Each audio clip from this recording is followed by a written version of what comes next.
이런 얘기들 나오면 이제 전통 얘기 나옵니다. 추석 얘기 나옵니다. 이제 가슴에서 막 쓸어내리시죠. 단어가 가지고 있는 무게감이 너무 커가지고 그 얘기 딱 들으면 이제 막 철렁하시는 분들이 계신데 저희가 알게 된 건 뭐였냐면 추석과 제사라고 하는 것들, 명절이라고 이제 총칭하는 것들과 그다음에 예전에 어떤 김장이라는 우리의 리추얼이 예전보다 빠르게 줄고 있다. 이 얘기였어요. 그다음에 거기에 대한 사람들의 감도가 예전처럼 이렇게 완고하지 않다. 예전에는 무슨 소리냐, 조상을 위해서 정성껏 차린 음식을 줘야 되는 건 당연한 거고 드리는 건 지금은 아니다. 뭐 마음이 있으면 되는 거지 이런 식으로 좀 너그러워지는 게 보여요. 이유가 사회적 거리두기. 그래서 지난 2년 넘게 안 가도 되는 이런 어떤 엑스큐즈가 나온 거예요. 심지어 국가에서 가지 말라고 그러셨어요.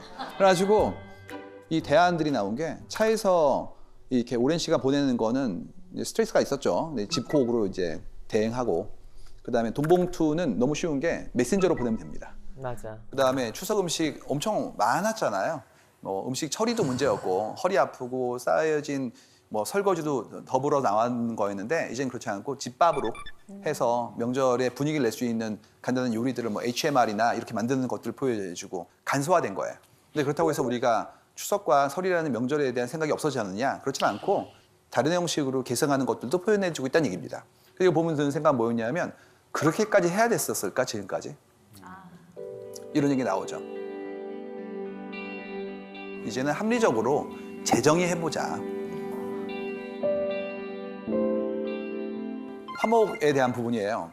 예전 같았으면 남편과 아내가 각자의 시간을 보내는 것들은 화목하지 않은 것이다 라고 얘기했는데 그래서 예전에 화목하다는 건 주로 어떻게 나오냐면 밥상 같이 받는 거 그 다음에 TV를 앞에 놓고 있는 거 결합된 건 TV 보면서 밥 먹는 거 시쪽이었죠.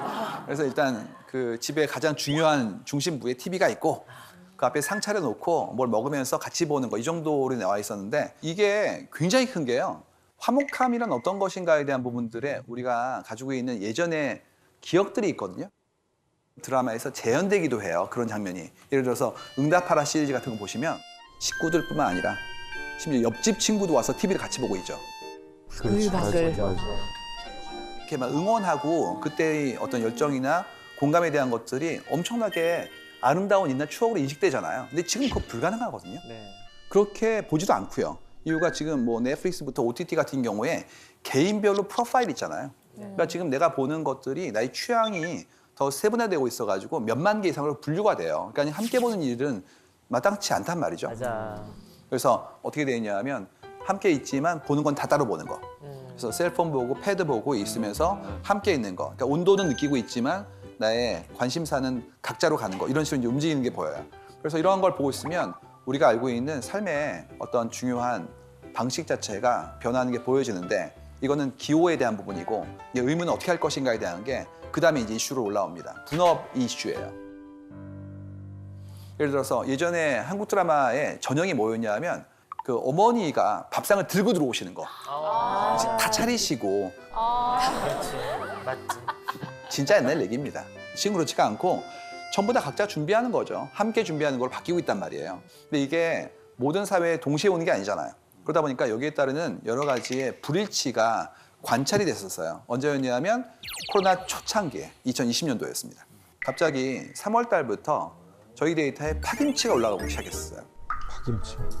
그냥 김치도 아니고 이번에 팬데믹도 한국이 잘 맞고 있는 이유가 김치 때문이다 이런 거 나왔어요. 루머로. 저희는 똑같이 그게 그 얘기인 줄 알았더니 그게 아니라 아이들이 학교를 안 가가지고 파김치가 되었어. 이게 올라온 거예요. 그래가지고 뭘 알게 됐냐 하면 엄마가 엄청 힘들었구나. 그리고 아빠, 할머니, 할아버지 그 누구건 아이를 보는 분들이 힘들었구나 하는 걸 발견하게 된 겁니다. 왜 그랬습니까? 학교를 안 갔으니까. 그렇지. 학교가 보육도 하는구나라는 걸 알게 됐어요. 그전까지는 학교는 그냥 교육인 줄 알았어요. 그랬더니 그게 아니라 돌봄 교실도 있고 급식도 있죠. 그렇기 때문에 그 시간만큼을 아이들을 돌봐주는 일을 학교가 하고 있었던 거예요. 그런데 그분들이 3, 4월 동안에 줄창 온라인 수업을 하다 보니까 그만큼을 다 수발을 들어야 했던 양육자분들이 너무 힘들어가지고 그만큼의 어려움을 토로했던 거였어요. 그래서 뭐가 나왔냐? 이제는 자기의 일은 스스로 하고 우리 할 일은 나누자라는 어떤 하나의 무브먼트가 나온 겁니다. 어떤 거냐? 냉장고에 붙이는 해야 될 일들 이런 거. 예전에 서양 영화 같은 경우에 나왔던 것들이 사진 붙이고 할 일 붙이고 이 똑같은 것들이 이제 한국에 나오기 시작한 거예요. 집안일의 분업화에 대한 것들은 이제 규칙이 좀 더 정교해지고 있다. 이 부분이에요. 이거는 함께 살고 있으니까요. 그럴 때 예전처럼 누군가 희생하고 전체를 맡아주는 게 아니라 각자의 일을 각자가 하고 함께하는 일도 분담하는 구조로 가는 것들이 보여지는 게 가장 최근에 저희가 바라보는 삶의 변화 중에 하나예요. 누군가의 희생을 전제로 한 게 아니라 자신의 일을 할 수 있는 독립된 인격체로서 자라기를 우리는 희망하고 있는 거예요. 그럼 어떻게 되죠? 독립적이고 배려하고 어려움들을 나누는 형태의 좀 더 삶이 풍요로워지는 사회로 갈 수 있겠죠. 그래가지고 뭐가 나오냐면 TV 없는 거실이라는 그런 키워드가 급증하고 있습니다. 이런 얘기입니다. 다시 2015년도 얘기를 해보도록 하겠습니다. 그때 이제 주로 나왔던 얘기가 아빠 얘기가 많아가지고 아빠의 행위 관찰에 대한 것들을 몇 가지 보여드렸었어요. 뭐였냐면 이거였습니다. 아빠는 거실에서 잠을 자. 꾸준히 나오는 데이터였는데 뭐였냐면 아빠의 거소가 소파가 있는 거실만 가장 많이 쓰시고 TV를 본다는 목적을 본인이 이렇게 표출하고 있다는 거. 하지만 실제로는 TV를 보지 않기 때문에 잔다는 거. 뭐 이런 내용이었어요. 그 사이에 바뀌었어요. 7년 사이에. 뭐가 바뀌었냐면 아빠는 가족의 일원이지 중심이라고 보는 것은 올바르지 않다는 얘기예요. 다 중심이니까 모든 가족 구성원들이 함께 공유할 수 있는 공간으로 진화한다는 거. 이런 것들이 그 사이에 변했던 변화들이에요. 맞아. 그러니까 이사 갔을 때 응당 여기가 TV에 이랬었는데 지금 그렇지가 않고 거실에 TV를 뺄 건데 엄청 나온 거예요. 그래서 책장을 놓고 그다음에 예전에 부엌 쪽에 있었던 다이닝 테이블이 앞으로 나오는 거예요.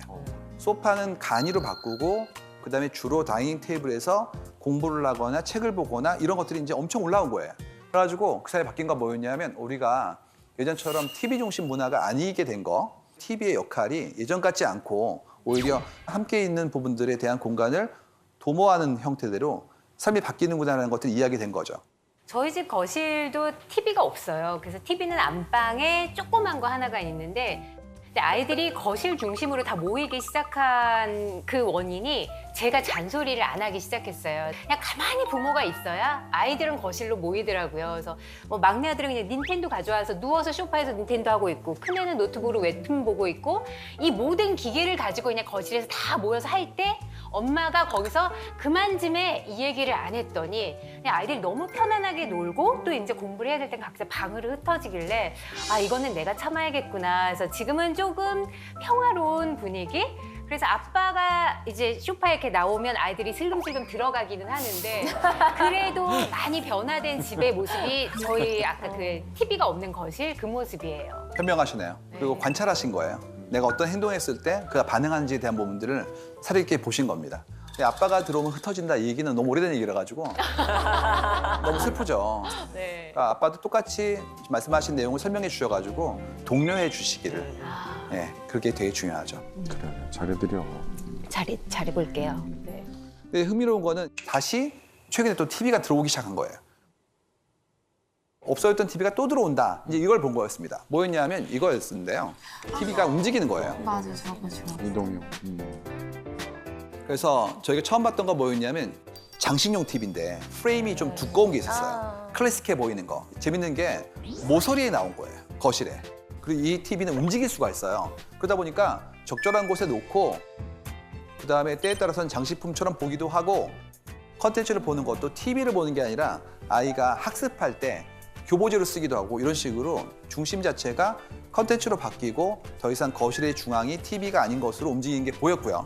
아이의 개인용으로 크지 않은 스크린으로 움직이는 것들이 나오기 시작했습니다.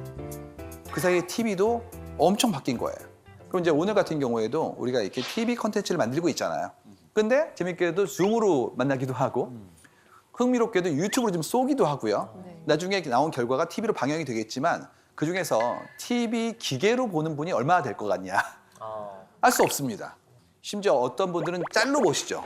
그렇기 때문에 지금 만들어진 컨텐츠도 어떤 분은 패드로 보실 거고 어떤 분은 아마 단톡방에서 부모님이 보라고 하실 수도 있어요. 선생님 얘기하신 그 상황이 현재 저희 집에서 일어나고 있거든요. 그러니까 거실 TV는 제 아이가 봐요. 근데 정작 TV 콘텐츠를 보는 게 아니라 유튜브 그렇죠. 자기가 좋아하는 채널에 큰 화면으로 보고 싶어서 아이가 보고 제 아내는 아까 그 보셨던 이동형 TV로 나는 솔로다 봐요. 그걸 왜 이렇게 좋아해? 솔로가 아닌데 그 진짜 그걸 옆에서 바라본 남편의 마음 아세요? 키워드로만 일치되는 부분이 있는데요. 저희가 최근에 했던 프로젝트 중에서 뭐가 있었냐 하면 통상 우리 이렇게 생각하잖아요. 그러니까 두 분은 결혼하셨고 아이가 하나 있으니까 3인 가구 생각하지 않습니까? 데이터에 뭐가 나왔냐면 이게 나왔어요. 아니, 1인 가구 2명 더하기 아이. 그러니까 이 경우의 솔로와 그 경우의 싱글은 좀 다른 건데 개념적으로 나는 누구의 남편, 누구의 아내 이게 아니라 난 나야. 그리고 나와 똑같은 나라가 하나 더 있어. 그다음에 우리 둘이서 진짜 멋진 아이를 낳았지 이거예요. 그렇기 때문에 더 이상 메리드라는 상태가 아니라 그냥 싱글인 사람 둘이서 함께 사는 형태로 나오는 것들이 나오기 시작합니다. 그러니까 솔로달 보셔도 화내지 마세요. 화는 안 내죠.